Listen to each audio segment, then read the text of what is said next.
नमस्कार दोस्तों, आपका स्वागत है आपके अपने चैनल जर्नी विद सोनल में। और मैं हूं आपकी होस्ट सोनल। उज्जैन नगरी का प्राचीन नाम उज्जैनी था। इसे अवंतिका के नाम से भी जाना जाता है। इसी उज्जैनी में राज करते थे परम प्रतापी महाराजा विक्रमादित्य। अपने साहस, पराक्रम, शौर्य, ज्ञान और विनम्रता के लिए राजा विक्रमादित्य प्रसिद्ध थे। इनका जन्म आज से लगभग 2088 वर्ष पूर्व हुआ था। राजा विक्रमादित्य के पिता का नाम राजा गंधर्वसेन था और उनकी माता का नाम सौम्या दर्शन था।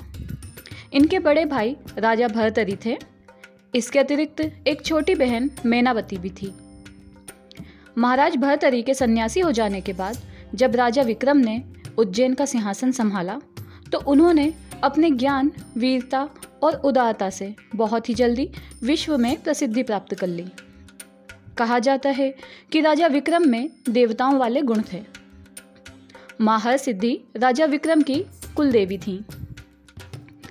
राजा विक्रमादित्य रोज सुबह माँ हरसिद्धि को अपना शीश काटकर भोग चढ़ाते थे और माँ इस बलि से प्रसन्न होकर उनका शीश दोबारा जोड़ देती थी।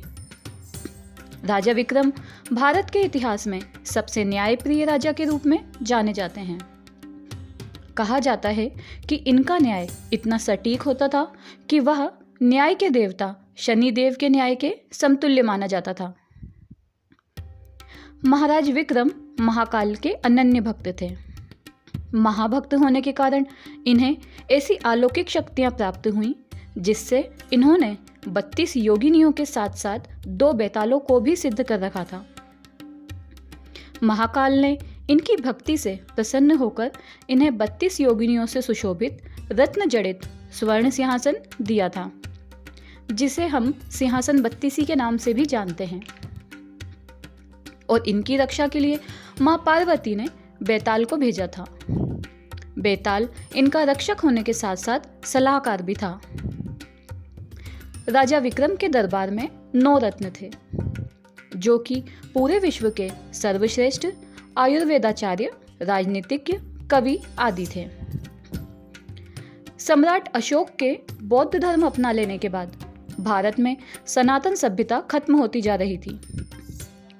ऐसे में राजा विक्रमादित्य ने पूरे भारतवर्ष में हर जगह भगवान विष्णु, भगवान शंकर तथा देवी के मंदिर स्थापित करवाए और सनातन धर्म और भारतीय संस्कृति को बचाया। राजा विक्रमादित्य को इंद्र के आसन का अधिकारी भी माना जाता था। इनकी 5 पत्नियां एवं 2 पुत्र थे। इनकी मृत्यु से जुड़ा एक रोचक प्रसंग है।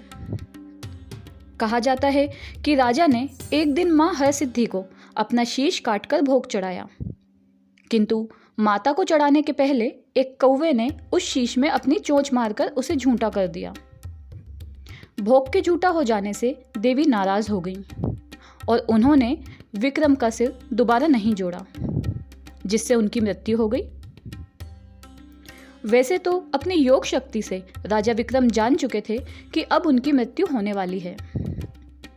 जब राजा विक्रमादित्य की मृत्यु हुई तो स्वर्गलोक से सारे देवताओं ने फूलों की वर्षा की। राजा विक्रम को देवत्व प्राप्त था। यही कारण है कि 32 पुतली के सिंहासन पर उनका पुत्र कभी नहीं बैठ पाया, क्योंकि उसमें राजा के समान त्याग का गुण नहीं था। जब किसी भी तरह उनके पुत्र उस सिंहासन पर नहीं बैठ पाए तो उस सिंहासन को धरती में गाड़ दिया गया। ऐसा भी कहा जाता है कि राजा विक्रम ने स्वयं सपने में आकर कहा था कि यह सिंहासन जमीन में गाड़ दो। जिस दिन मेरे समान कोई देवत्व प्राप्त राजा होगा उस दिन यह सिंहासन स्वयं जमीन से बाहर आ जाएगा। लेकिन ऐसा आज तक नहीं हो पाया।